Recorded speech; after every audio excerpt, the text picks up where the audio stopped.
அனைத்து என்னுடைய மக்களுக்கும் வணக்கத்தை தெரிவித்துக் கொள்கிறேன். நீங்கள் எல்லாரும் சுகமாக இருக்கிறீங்கன்னு நம்புகிறேன். அதே போல் நானும் ஒன்றும் செய்யலாது, வாழ்க்கை எல்லாத்தையுமே ஏற்றுக்கொண்டு தான் ஆகணும். அதனால் நானும் சுகமாக இருக்கிறேன். இன்றைக்கு பார்த்தீங்கன்னா உண்மையிலேயே எனக்கு ஒரு பெரிய ஒரு சுகமான ஒரு இதாக இருக்குது. இது என்னுடைய வார்த்தைகளால் இதை சொல்ல முடியாது. ஏனெண்டா இந்த காணொளி இப்படி எடுப்பேன்னு நான் நினச்சி பார்க்கல. ஆனால் இதான் உண்மை. என்னென்னா இன்றைக்கு தான் என்னுடைய தேவாமின்ற கடைசி நாளாக இருக்குது. இந்த 7 வருடத்தில் இன்றைக்கு தான் கடைசி நாளாக இருக்குது. இன்றைக்கு படுத்து நாளைக்கு ஃப்ளைட். உண்மையிலே ரொம்ப ஒரு கவலையாக இருக்குது, வார்த்தையால் சொல்ல முடியாமல் இருக்குது. ஓகே,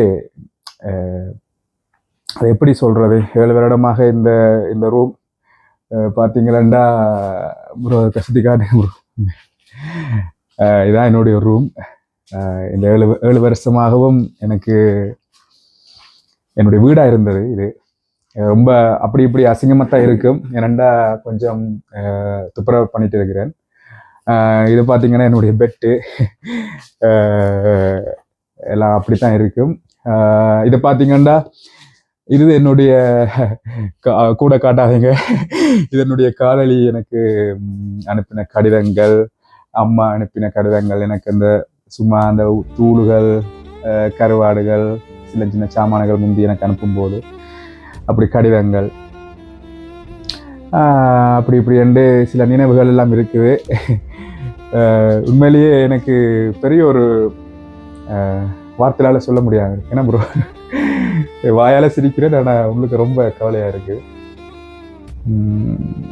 என்ற நாளைக்கு இந்த ரூமில் இருக்க மாட்டேன்னும் போது ஒரு பக்கம் இந்த நாட்டை விட்டு போகிறோன்ற ஒரு கவலை என்றதை விட என்னென்னு சொல்கிறது,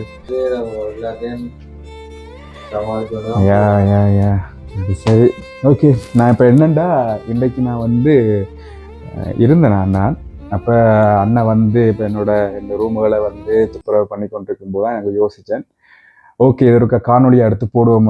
ரெண்டா சரி, எனக்கும் அது ஒரு நல்ல ஒரு மெமரியாக இருக்குமல்லோ. நாளைக்கு ஒரு 5 வருஷமோ 10 வருஷமோ ஒரு 20 வருஷத்துக்கு பிறகு இருந்தாலும் என்னுடைய பிள்ளைகளுக்கோ இல்லாட்டி என்னுடைய 20 வருஷத்துக்கு பிறகு நான் இதை பார்க்கும்போது எனக்கு 20 வருஷத்துக்கு பிறகு நான் இருக்கிறோனோ தெரியாது, அது வேறு கட்டம். ஆனால் இதை இப்படியான காணொலிகளை நான் பதிவு செய்து வைக்கிறதால ஒரு விதத்தில் எனக்கும் ஒரு பெரிய ஒரு நல்ல நினைவுகளாக இருக்குன்னு நம்புகிறேன். அது மாதிரி இப்போ நான் சமைச்சிட்டு இருந்தேன். நான் அப்போ நான் காணொலியாக பதிவு செய்யலை, இருந்தாலும் நான் இன்றைக்கு தான் என்னுடைய கடைசி சமையல். ரொம்ப கவலையாக இருக்குது ப்ரோ, அதை காட்டுவோம். என்ன இதனுடைய இது எவாமுண்ட பில்டிங். இதில் இந்த என்னென்னு சொல்கிறது, ஆபத்துகள் இதுக்கால தப்பிச்சு போகிறது, இப்போ தீப்பற்றி ஏதாவது பில்டிங்கள் ஏதாவது நடந்த அப்படியான இதுகள். ஓகே, நான் இருக்கிற முகாம் இதுதான். இப்படி என்னுடைய ஆக்களை காட்டாதீங்க, ஆக்கள் அதில் காட்டாதீங்க. இப்படி நான் இருக்கிற இது கேர்ள்ஸ் இந்த தனியாக பாத்ரூம். இங்கால பார்த்தீங்கன்னா நான் இருக்கிறது 3வது மாடி. என்னுடைய இந்த இதில் கிட்டத்தட்ட 8 ரூம் இருக்குது. ஏன்னா என்னுடைய ரூம் மாதிரி இது ஒரு ரூம். இப்படி அங்கால வாங்க ப்ரோ, அப்போ இது ஒரு ரூம். அப்படியே இங்கால அது ஒரு ரூம். இதை பார்த்தீங்கன்னா இதுதான் நான் என்னுடைய கிச்சன் முழு ஜவா. இதுதான் எங்களுடைய கிச்சன். இங்கே இருக்கிற 8 குடும்பத்துக்கும் இதுதான் ஒரு பொது கிச்சனாக இங்கே இருக்குது. இதில் தான் எல்லாருமே சமைக்கணும். இது நான் இன்றைக்கி கடைசியாக காய்ச்ச இறைச்சி குழம்பு இன்றைக்கு அன்னைக்கு நான் இன்றைக்கு ஒரு பாட்டி மாதிரி என்னென்னு சொல்கிறது. ஓகே, ரொம்ப ரொம்ப கஷ்டமாக இருக்குது எனக்கு. ரொம்ப சில பேர் இதை பார்த்துட்டு ரொம்ப சிலர் மொக்கத்தனமாக கமெண்ட் பண்ணுறாங்க ப்ரோ. ரொம்ப எனக்கு கவலையாக இருக்குது. ஒரு பக்கத்தில் நேற்று கமெண்ட் பண்ணியிருக்கிறான், என்ன ப்ரோ இல்லை பண்ணியிருக்கிறேன், நாட்டுக்கு போகிறான்னு சொல்லி கொண்டு இருக்கிற, போகையிலையோ எப்போ போகிற அப்படின்னு. எனக்கு அதை பார்க்கும்போது ரொம்ப கஷ்டமாக இருந்துச்சு. சரி ஓகே, என்னட்டு எல்லாமே தெரிஞ்சுதான் நான் போடுறோமே. இதுக்கும் போடி நம்ம நாட்டுக்கு போகிறோம்னு சொல்கிறேன், அப்புறம் என்னத்தை கவலைப்படுறேன். அப்படி இல்லை, என்ன எல்லாம் என்னென்னு சொல்கிறது, வரும்போது அங்கேருந்து வரும்போது எவ்வளோ ஒரு பெரிய கனவுகள். நாங்களும் வாழ்க்கையில் முன்னுக்கு வந்துட மாட்டோமோ, வாழ்க்கையில் நாங்களும் ஒரு என்ன இதை ஒன்று சாதிக்க கூடாதோன்ற ஒரு இதில் வர்றது எல்லாமே இதாக போயிட்டு ப்ரோ. இருந்தாலும் ஓகே, என்ன பொறுத்த மட்டும் நான் அதான் உங்களுக்கு ஏற்கனவே சொன்ன மாதிரி 3 நேரமும் சாப்பாடு எனக்கு கூடும் கஞ்சி தந்தாலும் நான் சாப்பிட்டு இருக்கேன். அப்படியான மனநிலை எனக்கு இப்போ இருக்குது. அது இந்த சூழ்நிலை எனக்கு அப்படி உருவாக்கிட்டு ப்ரோ. இந்த சூழ்நிலை வந்து எனக்கு அதை உருவாக்கிட்டு எதையுமே தாண்டி அங்கால போயிடணும். இதுக்குள்ளே இருப்பது இருந்தால் அது மண்டை எல்லாமே சூடாக போயிடும், பிடிச்சிடும். ஓகே, அடுத்த கட்டத்தை நோக்கி பார்க்கலாம். இந்த கிச்சன்லேயே கணக்க வரலாறு இருக்கு. ஏனெண்டா ப்ரோ, இந்த வீடியோவை பார்க்குறாக்களுக்கு தெரியும், பார்க்குறாங்கன்னு சொல்றது இங்கே இருந்துட்டு போனாக்களுக்கு தெரியும். இந்த சிநேகப்படியங்கள் ரெக்ஸன், சிலுப்பா அப்படி இருக்கிறாங்க நிறைய பேர். எல்லாம் இதுக்குள்ள இருந்தாக்கள். நாங்கள் முந்தைய ஒரு 4-5 பொடியங்க இதுக்குள்ள இருந்து சமைச்சு கொத்துரட்டி எல்லாம் அதுல போட்டு இது நான் சொல்றது ஒரு 4-5 வருஷத்துக்கு முன்ன கொத்துரட்டி எல்லாம் போட்டு இதுக்குள்ள எங்கண்ட என்னன்னு சொல்றது, இது வந்து ஒரு தமிழர்கள் ராட்சியமா இருந்தது. இப்போ ஒரு தடவை நானும் நீங்கள் இருந்தேன், இப்ப நானும் போயிடுவேன், நீங்கள் தனியாத்தான். ஒன்று மட்டும் வந்தா உங்களுக்கும் சொல்றேன், எதுக்குமே இது பண்ணாதீங்க. எதென்றாலும் ஓகே, அடுத்த கட்டத்துக்கு போறது தான் என்ன பிளானே இல்லாட்டி பிளான் பி. ரொம்ப கவலையா இருக்கு எனக்கு. இன்றைக்கு சுவிஸ்ல என்னுடைய முகாமில் நான் சமைக்கிற கடைசி சமையல். நாளைக்கு எனக்கு ஃப்ளைட், விடிய 8 மணிக்கு நான் ஜெனீவா ஏர்போர்ட்ல நிற்கணும். அதுக்கு பிறகு ஓகே சரி, இதுதான் என்னுடைய கிச்சன். உங்களுக்கு காட்டிட்டேன் நான். இது வந்து பூபல் முகாமை பற்றி பெரும்பாலும் மக்களுக்கு தெரிய வாய்ப்பு இல்லை, அதோட நான் வெளிப்படையாக நான் இதை காட்டவும் விரும்பல. நான் சொன்ன மாதிரி 8 குடும்பத்துக்கு ஒரு கிச்சன். அப்படியே வந்தீங்கன்னா இது வந்து எல்லாமே குப்பையாத்தான் இருக்கும். இதை பார்த்தீங்கன்னா இது வந்து இந்த 8 குடும்பத்துக்கும் இருக்கிற வாஷிங் மெஷின், என்ன உடுப்பு துவைக்கிற இது வந்து என்னன்னு சொல்றது, அதாவது இப்ப மாசத்துல ஒரு காண்டாலும் இது பலதா போகும். ஏன் நான் உங்களுக்கு சொல்றேன்னா, இங்க இருக்கிற, நான் குறையா சொல்லல, இங்க இருக்கிற ஆட்கள் வந்து ஒவ்வொரு இடங்கள்ல இருந்து இருக்கணும் தானே. இப்ப எங்க ஏசியால இருக்கிற பல நாடுகள்ல இருந்து இங்க அகதியா இருக்கணும். அதே மாதிரி ஆப்பிரிக்கால இருந்து பல நாடுகள்ல இருந்து இங்க அகதியா இருக்கணும். இப்படி கணக்க நாடுகள், நான் பேர் சொல்ல விரும்பல. சில பேருக்கு வந்து உண்மையிலேயே இது எப்படி பாவிக்கிறதுன்னு தெரியாது.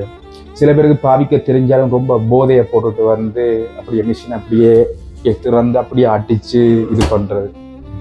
அப்ப அதனால வந்து என்ன பிரச்சனை, எங்களுக்கு பாதிப்பு. ஏன்னா மெஷின் அப்படி பழுதா போச்சுன்னா நான் இருக்கிற கேம்பில் வந்து ரொம்ப குழம்பிடுவாங்க. என்னண்டா அவங்களும் எவ்வளவு காலத்துக்கு தான் திருப்பி மாத்துறது. அப்ப அவங்க எங்களை விட்டு பிடிக்கணும்ன்றதுக்காக 1 மாசத்துக்கு 2 மாசத்துக்கு அப்படியே திருத்தாமல் இருக்கு. அப்போ உண்மையிலேயே அது எங்களுக்கு ரொம்ப கஷ்டமா இருக்கும். அதனால என்ன செய்யறது, முடிஞ்சளவு நான் இங்கே சீனியர், 7 வருஷம் நான் இங்கே இருக்கிறேன். இப்போ இங்கே பார்த்தீங்கன்னா இப்போ இங்கே இருக்கிறாக்கள் குறைஞ்சது 1 வருஷத்துக்குள்ளே இருக்கிறாக்கெல்லாம் ட்ரீட்மெண்ட் எல்லாருமே வேறு இடங்களுக்கு மாறி போடுவீங்க. விசா கிடைச்சிட்டு இல்லாட்டி வேறு வெளியிடங்களுக்கு போய் இருப்பினேன் இந்த சுதந்திரத்துக்கு. அப்போ இப்படி சிக்கல் இருக்கு. அதே மாதிரி கிச்சன்லேயும் பயங்கர சிக்கல் இருக்கு. ஏனெண்டா கிச்சன்லேயும் வந்து பார்த்தீங்கன்னா சமைச்சிட்டு க்ளீன் பண்ணாமல் அப்படியே போடுறது விட்டுட்டு, அது மெட்டாக்கள் வந்து சமைக்கணுமெண்டு அந்த இது இல்லை.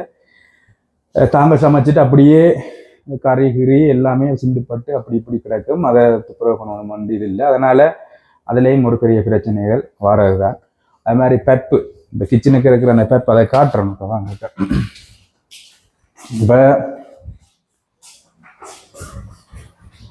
இப்போ கிச்சனுக்கு இந்த பெப்பை பார்த்தீங்கன்னா, இப்போ இது நான் சமைக்கும் போது நான் இந்த இதில் நான் இதை வந்து இந்த இப்படியான கஞ்சல்களை எடுத்து வச்சுனா இந்த இதுக்குள்ள அடைச்சி போயிருக்கு. சில பேர் என்ன செய்யணும்னா அது அடைஞ்சு போயிடும், அதை அப்படியே எடுக்காமல் அப்படியே தண்ணி அமர்த்தி போட்டு தங்களோட வேலையில பார்ப்பினோம். அது என்ன செய்யணும்னா தண்ணி கீழே போகாமல் அப்படியே ஃபுல்லாக வந்துடுங்க. அதை கிளீன் பண்ணிட்டு போறோணுமெண்டு எண்ணம் இருக்காது.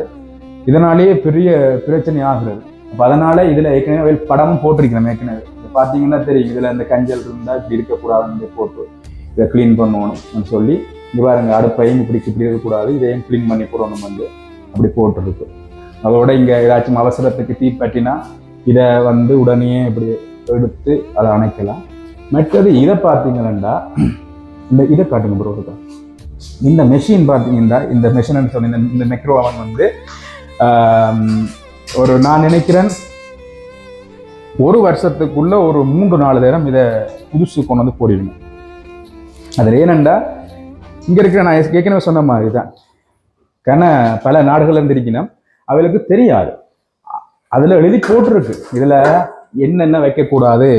அதில் அவர்கள் வந்து மொழி தெரியாட்டிக்கும் விளக்கமாக போட்டிருக்கு, இந்த மெட்டல் வைக்கக்கூடாது, இதில் இது க்ரோஸ் போட்டிருக்கு, இதை வைக்கக்கூடாது, இதை கண்ணாடி கரண்டிகள் வைக்கக்கூடாது, பொலித்தீன் வைக்கக்கூடாது, பிளாஸ்டிக்கல் வைக்கக்கூடாது, அலுமினியம் வைக்கக்கூடாது. அவங்க விளக்கமாகவே எழுதி போட்டிருக்காங்க. வச்சா அது வெடிக்கும் கண்டு போட்டிருக்காங்க. ஆனால் அந்த ஒரு மதிப்பு இல்லை. ஏனண்டா அது தெரியல உண்டு. என்ன ப்ரோ சொல்றது? இப்போ நாங்கள் வாங்கினா அந்த மதிப்பு தெரியும், பொது சொத்துன்றபடியா அது ஒரு பெரிய பிரச்சனை. அடுத்தது இன்னொன்று உங்களுக்கு காட்டுறேன், என்னுடைய பாத்ரூம் காட்டுறேன். உண்மையிலேயே நான் இதை பற்றி கலைக்கலாமா தெரியல.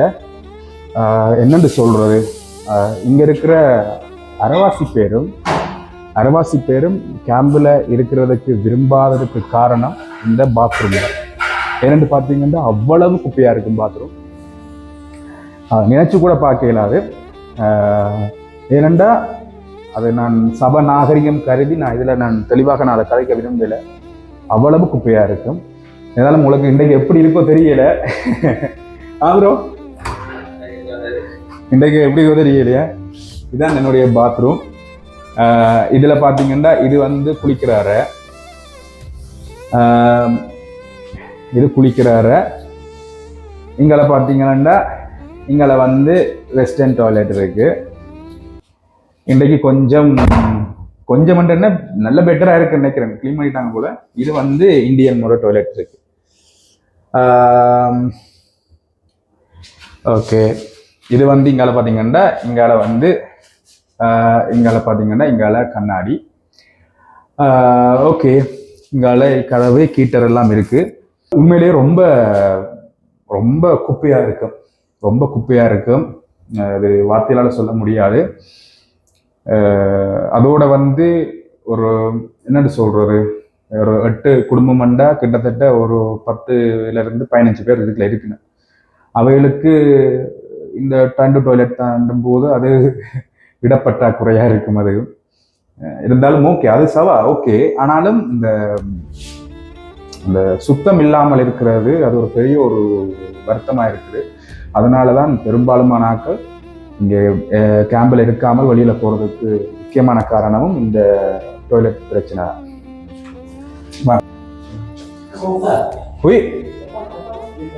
உண்மையிலே திருப்பி சொல்ற மாதிரி இருக்கு, ரொம்ப கவலையா இருக்க. பாப்போம். கறி ரெடி ஆயிட்டு அதுக்கு அங்க கறி ரெடி ஆயிட்டு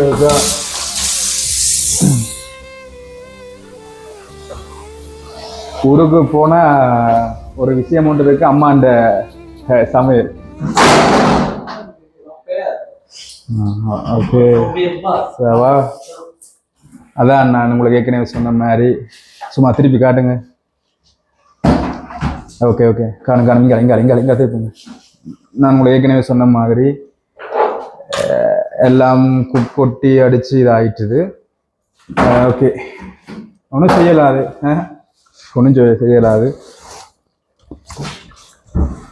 பா. சூப்பர்.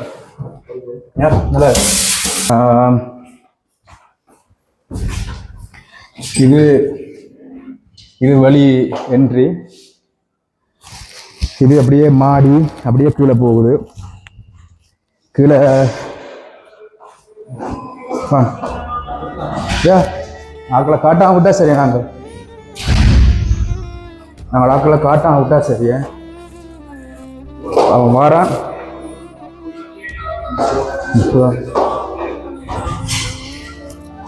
இதில் வந்து பார்த்தீங்கன்னா ஏதாவது இங்கே பிரச்சனை எமர்ஜென்சி கூடுதலாக நெருப்பு பற்றினா தான் அந்த கிராமத்துறதுக்கு வச்சிருக்கணும். இங்கால நெருப்பு பற்றினா என்னென்ன செய்கிறது ரெண்டு முழு இதுகளும் இங்கே இருக்குது. இது அமர்த்தினா உடனே எல்லாம் அங்கே போய் அங்கே அந்த அந்த தீயணைப்பு அவையில் வந்துடுவேன். இதுக்கு மூன்றாம் மாடி. இதில் பார்த்தீங்கன்னா இதில் ஒரு கேமரா ஒன்று இருக்கு. இதில் ஒரு கேமரா ஒன்று இருக்கு. இதுதான் என்னுடைய கேம்புண்ட வெளி வாசல். இங்கால பார்த்தீங்கன்னா நான் இருக்கிற இது கேம்ப் வந்து இதுதான். பார்த்தீங்கன்னா எனக்கு தெரியும் 2 கேம்ப் இருக்கு. 2 கேம்ப் இருக்கு. ஒன்று நான் இருக்கிற இந்த பில்டிங், மெட்டது வந்து அங்கே இருக்கிற அந்த பில்டிங். அங்கே தான் ரிசப்ஷன் இருக்கு. கிட்டத்தட்ட இங்கே வந்து 75 ரூமுகள் இருக்கு. 75 ஃபேமிலி இங்கே இருக்கணும். இது வந்து என்னென்னு சொல்றது, ஒரு கிராமப்புறத்தில் இருக்கிற ஒரு கேம்பாக இருக்குது. இது ஒரு அமைதியான இடம். இந்த இடம் நான் இருக்கிற இடம் இந்த மிகவும் அமைதியான இடம். பிரச்சனைகளே இங்கே இல்லை. அவ்வளவுத்துக்கு சொல்கிற அளவுக்கு பிரச்சனைகளே இந்த கிராமத்தில் இந்த இடத்துல நடக்கிறது மிக மிக குறைவு. என்னதான் இந்த 7 வருடத்தில் நான் பார்த்த அளவில் பிரச்சனைகளை இங்கே பிரச்சனைன்னு சொல்கிறது இந்த அடிபாடு இந்த பெரிய அது இதுன்னு தெரியாது.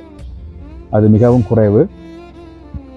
இதுதான் என்னுடைய 7 வருடமும் இந்த இடத்துல தான் நான் சுற்றி திரிஞ்சிருக்கிறேன். எனது வீடு மாதிரி. பொழுதுபோக்க போக்குறதுக்கு இந்த இடத்துல இருந்து நாங்கள் விளையாடுவோம். இந்த இடத்துல அப்படியே இருப்போம். இந்த இடத்துல இருந்து அப்படியே பொடியங்கள் நாங்கள் முந்தி இருக்குங்க. எங்களோட தமிழ் பொடியங்கள் எல்லாம் இருக்கு. இதில் அப்படியே இருந்து விளையாடுறது, தாயம் விளையாடுறது, இதுல இருந்து கணக்கா அந்த லூடோ விளையாடுறது, அப்படி கணக்கா விளையாட்டுகள் இதுல இருந்து விளையாடுறது. இப்போ நான் மட்டும் இப்போ நீங்கள் இப்போ கிட்டடியில் வந்து நீங்கள் அவங்க கிட்டத்தட்ட இங்கே இந்த இடத்துல இருந்து போயே ஒரு 4-5 வருஷம் ஆகுது. இல்லை 4-5 வருஷத்துக்கு முன்னாடி தான் இங்கே இருந்தவங்க. அவங்க நான் நினைக்கிறேன் ஒரு குறைஞ்சிட்டு இப்போ தமிழாக்கள் வாடுறது. அவங்க வந்து ஒரு 2022ஆம் ஆண்டு 2021ஆம் ஆண்டு இங்கிருந்து 2022ஆம் ஆண்டு இங்கிருந்து போயிட்டாங்க லவுசான் பக்கம் இருக்கிறது. ஏன்னா இது கிராமப்புறம் இல்லோ. இப்போ இங்கிருந்து வேலைக்கும் கரைச்சலாக இருக்கும் அவங்களுக்கு வேலை செய்கிறதுக்கு. ஏன்னா இங்கிருந்து லவுசானுக்கு போகிறதுக்கே ஒரு 1.5 மணி நேரம் பிடிக்கும். நான் இருக்கிற ஒரு மலை பிரதேசம். இப்போ மலையாள சுற்றி ரெயின் பூல போய் அப்புறம் இவர்தோனுக்கு போய் அப்புறம் இவர்தோனில் இருந்து லவுசானுக்கு போகும். அதான் இந்த காணொளி. இன்றைக்கு என்னுடைய சுவிஸ் நாட்டின் கடைசி நாள். அது சுவிஸின் கடைசி நாள். அதை விட சுவிஸ்ன்றதை சொல்கிறத விட ப்ரோ, நான் இருக்கிற இந்த கேம்பில் இருந்து வெளியில் போகிறது எனக்கு தான் எனக்கு ஒரு மாதிரி இருக்குது. இவ்வளோ நாளும் எனக்கு ஓகே ஒரு இதாக இருந்தது. என்ன ப்ரோ இப்போ கணக்கா கவலையில் அங்கே போயிட்டு என்ன செய்கிறது அது இது. எனக்கு அது பிரச்சனை இல்லை ப்ரோ. எனக்கு அது பிரச்சனை இல்லை. எனக்கு அன்றைக்கு இந்த சிநேகமுறால் கால் பண்ணி கதைச்சிது. அப்போ ஊரில் இருந்து தான் அவள் சுவாய்க்கும் போது சொல்லிச்சுது, ஏன் நீ இங்கே வராத, உனக்கு எவ்வளோ நோண்டியாக இருக்கும், நீ வந்தால் பயங்கர நோண்டியாக போடும், உனக்கு வராது. நாங்கள் என்ன நோண்டி இல்லை, வெளிநாட்டில் இருந்து ரிஜெக்ட் ஆகி வர்றது அந்த மெட்டாக்கள் தெரிஞ்சால் அது நோண்டியாக. என்னடா நோண்டி, மெட்டவனுக்காக நான் வாழ போகிறேன், மெட்டவனுக்காகவா நான் வாழ போகிறேன்னு. இப்போ எனக்கு என்ன பொறுத்த மட்டும் அதான் நான் ஏற்கனவே திரும்பி இந்த திரும்பி சொல்கிறது மக்களுக்கும் அது தொடர்ந்து பார்க்குற ஆக்களுக்கு போராக இருக்குது. எனக்கு உடல் ரீதியான பிரச்சனை தான் இல்லையே. இப்போ பிரச்சனை இல்லாமல் எனக்கு என்னென்னு சொல்கிற காலில் கையில் வருத்தங்கள் இல்லாமல் இருந்திருந்தால் திரும்பி போகிறத குறித்து நான் யோசிக்க மாட்டேன் ப்ரோ. ஏனெண்டா 4 காசை உழைச்சி போட்டு ஏதாவது பார்க்கலாம், வேறு நாட்டுக்கு போகலாம், இல்லாட்டிக்கு எங்கேயாவது போயிட்டு வாழலாம் ப்ரோ. இது எதுவும் இல்லையல்ல வருத்தங்கள் ப்ரோ. அதுதான் அப்போ அதான் யோசித்தேன், நாள் எவ்வளோ காலத்துக்கு இருக்க போகிறோமோ தெரியல. ஓகே, கடைசி காலம் வந்தாலும் வீட்டோட போய் இருப்போம். அப்பாண்ட கடைசி கட்டத்தையும் பார்க்கல, அப்பா இறந்த இதையும் என்னால் பார்க்க முடியலை, எதுவுமே என்னால் செய்ய முடியலை. இப்போ அம்மாவுக்கும் இப்போ 58 வயசு ஆகுது, 60 வயசு என்ன என்னை இப்போ அவையின் கடைசி காலங்களையும் நாங்கள் பார்க்கணும். இந்த 7 வருஷமும் நான் ரொம்ப மிஸ் பண்ணிட்டேன் அம்மாவை. ஏன்னா அந்த டைம்லெல்லாம் அம்மாக்கள் சமைச்சு ஏதாவது தந்தால் பேசுகிறது, அது சரியில்லை இது சரியில்லை அப்படி இப்படி, என்ன நினைச்ச சாப்பாடு தான் வேணும் அப்படி இப்படி என்று. அது இப்போ இங்கே வந்த பிறகு ப்ரோ என்னென்னு சொல்கிறது, வெறும் பானும் சாப்பிடனாலும் இருக்கு, சாப்பிடாமல் படுத்ததுன்றத அப்படியும் சில நாட்கள் நடந்திருக்கு. என் வேலைக்கு போகிற டைமில் அப்போ முந்தி இப்போ இங்கேருந்து விடிய இரவு வேலைக்கு போவேன், அப்புறம் வருவேன். அப்போ பகலில் எனக்கு ராந்தேவு இருக்கும், ஹாஸ்பிட்டல் ராந்தேவு, அங்கே இங்கேண்டு ராந்தேவுன்னு சொல்கிறேன், அப்பாயின்மெண்ட்டுகள் எனக்கு இருக்கும். அப்போ அங்கே இங்கே ஓடி திரிகிறதால எனக்கு சமைக்க டைம் இருக்காது. அப்போ சில வேளை கடையில் போய் ஏதாச்சும் பானை வாங்கி போட்டு, ஏன்டா சாண்ட்விச் வாங்க காசு, இப்போ பானண்டா அது ₹1.50 வாங்கிடலாம், சாண்ட்விச் வாங்குறேன்டா அதுக்கு ஒரு ₹5 ₹6 வரும். அதாவது எல்லா நாளும் இல்லை, சில இக்கட்டான நாளில் இப்படி செய்திருக்கிறேன். வெறும் பானை சாப்பிட்ட நாளும் இருக்குது, சில நேரங்களில் சாப்பிடாம படுத்த நாளும் இருக்குது, பிறகு சேர்த்து பின்னேரம் சாப்பிடுவோம்னு நினச்சி அப்படி படுத்த நாளும் இருக்குது. அப்போக்கு தான் எனக்கு அந்த அம்மாண்ட இது வந்துச்சு எனக்கு வாழ்க்கையில அதான் சொல்லிவிடும். என்ன அது ஒரு வார்த்தைக்கு சொல்றது, அது அவனவன் அனுபவப்படைக்க தான் அதன் உண்மையும் அது யதார்த்தமும் தெரிய வரும். பக்கத்தில் இருக்கும்போது அந்த ஒரு சினிமா பாட்டில் வார மாதிரி என்ன, பக்கத்தில் இருக்கும்போது நிறைய தெரியல அந்த போது அது என்ன ஒரு விஷயமா இருந்தாலும் நீ இல்லை, அது எந்த விஷயமா இருக்கட்டுமே, அது இப்போ எங்களுக்கு இந்த கை நல்லா இருக்கும்போது இந்த கையை பற்றி ஒரு சிந்தனையே இருக்காது, இதே கையில் ஒரு பிரச்சனை வரும்போது தான் அந்த யோசனை வருது. இதுதான் யதார்த்தமாக இருக்குது. அதே மாதிரி அம்மாண்ட இது சில நேரங்களில் அம்மா மனசு நோகிற மாதிரி பேசுகிற விடயங்கள் அது இதுண்டு கணக்காக இருக்குது. இப்படியான நேரங்களில் அம்மாக்கள் இப்படி சினக்கிற நேரங்கள் இப்போ இப்படியான இங்கே இந்த சூழ்நிலைகளுக்குள்ளே வரும்போது உண்மையிலேயே ஒரு சொல்ல முடியாத ஒரு அன்பு வருது. இனி என்றாலும் அவையில போயிட்டு அப்படியே தாங்கணும், தங்கத்தட்டில் வச்சு தாங்குற மாதிரி அப்படி இருக்கணும். பார்ப்போம் ப்ரோ, என்ன எல்லாமே பார்ப்போம். எங்கண்ட மனம்தான் திருப்தி. என்ன இங்க கனகனவோட இங்க அப்படியா போயிட்டு அங்க போய் ஒரு கனவா இல்லாம போயிட்டு எல்லாத்தையும் ப்ரோ. இல்லை இப்போ இங்கே ஒரு கனவோட வந்தது, ஆனால் இந்த கனவு நனவா போகுதுன்னும் போது அது ஏற்றுக்கொள்ள முடியாத ஒரு பெரிய ஒரு டிப்ரெஷன். ஆனால் அதுக்குள்ள நான் இருக்கல ப்ரோ. இப்போ பார்த்தீங்கன்னா இந்த கையெல்லாம் நான் இப்போ காட்ட விரும்பல, அதை நான் இன்னொரு காணொலியில் நான் காட்டுவேன். இந்த கையெல்லாம் அப்படியே வெட்டி கிட்டி அது என்னென்னு சொல்கிறது, அது வேற ஒரு இருக்குது. அந்த டிப்ரெஷன் தான் என்னென்னு சொல்கிறது, விசா இல்லை அப்படி இப்படி அந்த டிப்ரெஷன், அது இதெல்லாம் சொல்லவே முடியாது அப்படியான இதுகள். ஆனால் நான் என்ன பார்த்தீங்கன்னா நான் அதுக்குள்ளேயே நான் இருக்கல, நான் இருக்கல. விசா இல்லை, கையில் ஆப்ரேஷன், காலில் ஆப்ரேஷன், தொடர்ந்து இதையெல்லாம் யோசிச்சு கொண்டிருந்தா வாழவே முடியாது. அப்போ நான் இதுக்குள்ளே இல்லை, நான் அடுத்த கட்டத்துக்கு போயிட்டேன், நான் வந்துட்டேன். அதனால் எனக்கு அதை குறித்து இது இல்லை. ஓகே, என்னுடைய கடைசி நாள். இப்போ நேரத்தை பார்த்தீங்களா, எத்தனை மணி ப்ரோ? இப்போ நேரத்தை பார்த்தீங்கன்னா 9:45 ஆகுது. ஓகே, சரி, சந்தோஷம். உங்களுக்கு இன்றைய நாளை உங்களுக்கு காட்டினதில் எனக்கும் ஒரு சந்தோஷம். அது எனக்கு மிகப்பெரிய சந்தோஷமாக இருக்குது. ஏனெண்டா இப்படி காணொலியை நான் பதிவு செய்து நான் வச்சிருக்கிறதால எனக்கும் என்னுடைய எதிர்காலத்தில் நான் இதை என்னுடைய பிள்ளைகளுக்கோ இல்லாட்டிக்கு நான் கூட இதை திருப்பி பார்க்கும்போது எனக்கு பெரிய நல்ல ஒரு மெமரியாக இருக்கும். அதான் நான் என்னால் சொல்ல முடியும். எதுவுமே கடந்து போகும், வாழ்க்கை நிரந்தரம் இல்லை. எல்லாவற்றையுமே நாங்கள் ஏற்றுக்கொண்டு பழகிவிட்டால் எதுவுமே சுகமாக தான் இருக்கும். எல்லாமே மனம்தான். எங்களுடைய மனம் கூழ குடித்தாலும் மனம் சந்தோஷப்படணும்னு நாங்கள் நினச்சா நாங்கள் சந்தோஷமாக தான் இருக்கலாம். இதே நாங்கள் பீட்சா கடைக்கு போய் தான் பீட்சா சாப்பிட்டு தான் சந்தோஷம் பண்ணா அதுவும் மனம்தான் எல்லாத்துக்குமே காரணம். எல்லாவற்றையும் ஏற்றுக்கொள்ளுவோம், மனிதனை நேசிப்போம், மனிதனாக வாழுவோம். இன்றைக்கு கடைசி நாள், கடைசி வீடியோ சுவிஸ் நாட்டில். நான் போக போக உங்களுக்கு நான் அடுத்த கட்டங்களை நான் வீடியோக்களை எடுத்து போடுவேன். நான் வீடியோவை தொடர்ந்து பார்த்ததுக்கு நன்றி. வணக்கம். வணக்கத்தை சொல்லி போட்டு நான் வீடியோ முடிக்கிறேன்னு சொல்லி போட்டு ரூம்குள்ளே வந்து சரி சாப்பிடுவோம். இதுதான் நான் இங்கே கடைசியாக சாப்பிட்றேன், இன்றைக்கு இரவு சாப்பிட்ற கடைசி சாப்பாடு. இப்படி கோப்பைக்குள்ளே இப்படி இந்த பெட்டில் இருந்து இன்னும் நாளைக்கு விடிய நான் போயிடுவேன். நான் இதையும் பதிவு செய்ய மட்டும் எடுத்துருக்கேன். ஓகே, மீண்டும் பாய்.